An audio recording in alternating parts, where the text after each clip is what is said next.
Assalamualaikum warahmatullahi wabarakatuh. Waalaikumsalam warahmatullahi wabarakatuh. Selamat pagi anak-anak. Sebelum kita memulai pelajaran pada pagi hari ini, ada baiknya kita berdoa sesuai kepercayaan dan agama masing-masing. Berdoa mulai. Berdoa selesai. Oke, saya mau absen dulu. Yang pertama, Rifki Lukmanul Hakim. Hadir. Anissa Abdillah. Hadir. Awalia Safa. Hadir. Oke, pada pertemuan kali ini kita membahas materi tentang jenis-jenis pasar dalam ekonomi. Kalau mendengar kata pasar, mungkin yang ada di dalam pikiran kita adalah tempat kotor, becek, atau sebagainya, dengan penjual ikan dan berbagai kebutuhan pokok lainnya. Tapi ternyata pasar nggak cuma identik dengan hal-hal seperti itu. Masih banyak jenis pasar lainnya selain pasar tradisional. Jenis-jenis pasar berdasarkan jenis barangnya. Berdasarkan jenis barangnya, pasar dibedakan menjadi dua jenis, yaitu pasar homogen dan pasar heterogen.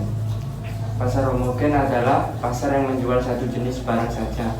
Sedangkan pasar heterogen merupakan pasar yang menjual berbagai jenis barangnya. Dari sini sampai dari sini apakah ada pertanyaan? Saya Pak. Oke. Saya ingin bertanya tentang contoh pasar heterogen dan monogen di Indonesia. Contoh pasar homogen yaitu pasar burung, kayak ya menjual tentang burung aja, tidak ada campurnya, tidak ada sayuran dan lain sebagainya. Dan kalau contoh pasar heterogen ya seperti swalayan, kayak contohnya ada jual tomat, sayuran, buah dan lain sebagainya. Itu. Selanjutnya ada lagi? Gak ada. Oke, lanjut. Dari jenis-jenis pasar berdasarkan waktu pelaksanaannya. Berdasarkan waktu pelaksanaannya, pasar dibedakan menjadi 4 jenis, yaitu pasar harian, pasar mingguan, pasar bulanan, dan pasar tahunan. Pasar harian ini seperti namanya, yakni berlangsung setiap hari. Berhubung pasar ini tersedia setiap hari, barang-barang yang dijual adalah kebutuhan pokok manusia yang biasa dikonsumsi setiap hari juga, seperti misalnya sembako, alat mandi, dan lain sebagainya. Selanjutnya pasar mingguan.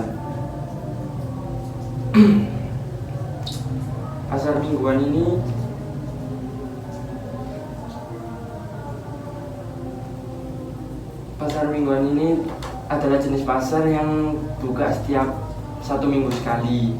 Jenis pasar seperti ini dapat kita temui di beberapa kota.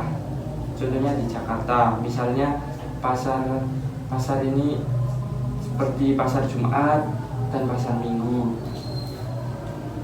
Selanjutnya pasar bulanan. Pasar bulanan adalah pasar yang berlangsung setiap bulan. Biasanya dilakukan 1 bulan sekali. Biasanya pasar-pasar yang diperjualbelikan adalah barang-barang khusus yang tersedia dalam jumlah bulan. Selanjutnya pasar tahunan. Pasar tahunan biasanya berlangsung di kota-kota besar di dunia. Barang yang diperjualbelikan pun bukan kebutuhan sehari-hari, tapi bisa saja barang yang tidak dibutuhkan semua orang.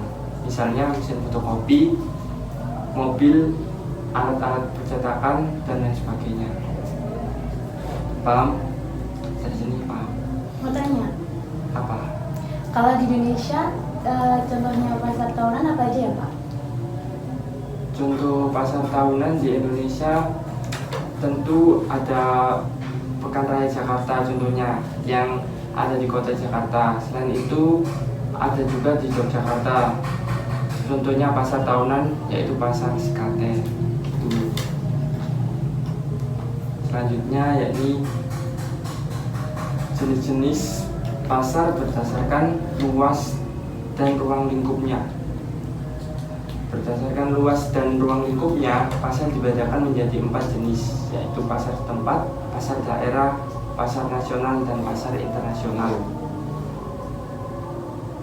Pasar daerah adalah pasar yang ruang lingkupnya sedikit lebih besar. Pasar ini cenderung melingkupi wilayah kabupaten kota dan provinsinya. Biasanya ukurannya besar dan menjadi ikon dari daerah tersebut. pasar nasional tentu ruang lingkupnya lebih besar lagi. Jadi tadi pasar daerah ruang lingkupnya ya sedengan lah, terus pasar nasional ini lebih besar dari pasar daerah, meliputi wilayah satu negara tertentu. Contohnya seperti pasar uang dan pasar modal di Bursa Efek Indonesia atau bisa disebut BEI. Selanjutnya pasar internasional, yakni jenis pasar yang pembeli dan penjualnya berasal dari seluruh dunia. Misalnya pasar tembakau di Bremen, Jerman, pasar karet di New York, pasar kopi di Santos, dan pasar ikan di Amsterdam. Jadi seperti halnya pasar ini dari dari seluruh dunia. Selanjutnya jenis-jenis pasar berdasarkan barang yang diperjualbelikan. Berdasarkan barang diperjualbelikan, pasar dibedakan menjadi dua jenis yaitu pasar sumber daya produksi dan pasar barang konsumsi. Pasar sumber daya produksi merupakan pasar yang memperjualbelikan barang-barang faktor produksi, seperti misalnya bursa tenaga kerja.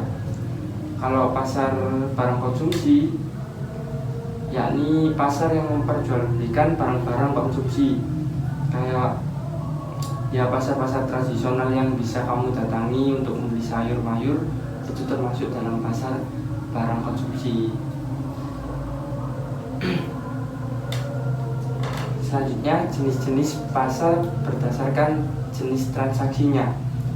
Berdasarkan jenis transaksinya, pasar dibedakan menjadi dua jenis, yaitu pasar konkret dan pasar abstrak. Pasar konkret adalah pasar yang penjual dan pembelinya bertemu langsung untuk melakukan transaksi jual beli. Contohnya yaitu pasar tradisional dan pasar swalayan. Pasar abstrak adalah pasar yang penjual dan pembelinya tidak bertemu langsung, tapi tetap bisa melakukan transaksi. Contohnya yaitu toko-toko online atau online shop. Jadi pasar konkret ini kayak pasar tatap muka langsung, jadi kayak langsung nego harga di depan orangnya. Sedangkan pasar abstrak seperti halnya Shopee, Tokopedia, dan lain sebagainya, tapi tetap bisa dilakukan membelinya dengan online atau bisa dikirim melalui jasa pengiriman barang. Cukup untuk materi hari ini. Sampai di sini, apakah ada yang perlu ditanyakan lagi? Tidak. Nah, sekian dari saya. Semoga apa yang saya sampaikan bisa bermanfaat bagi kalian semua. Amin. Bila taufiq wal hidayah. Wassalamualaikum warahmatullahi wabarakatuh. Waalaikumsalam warahmatullahi wabarakatuh.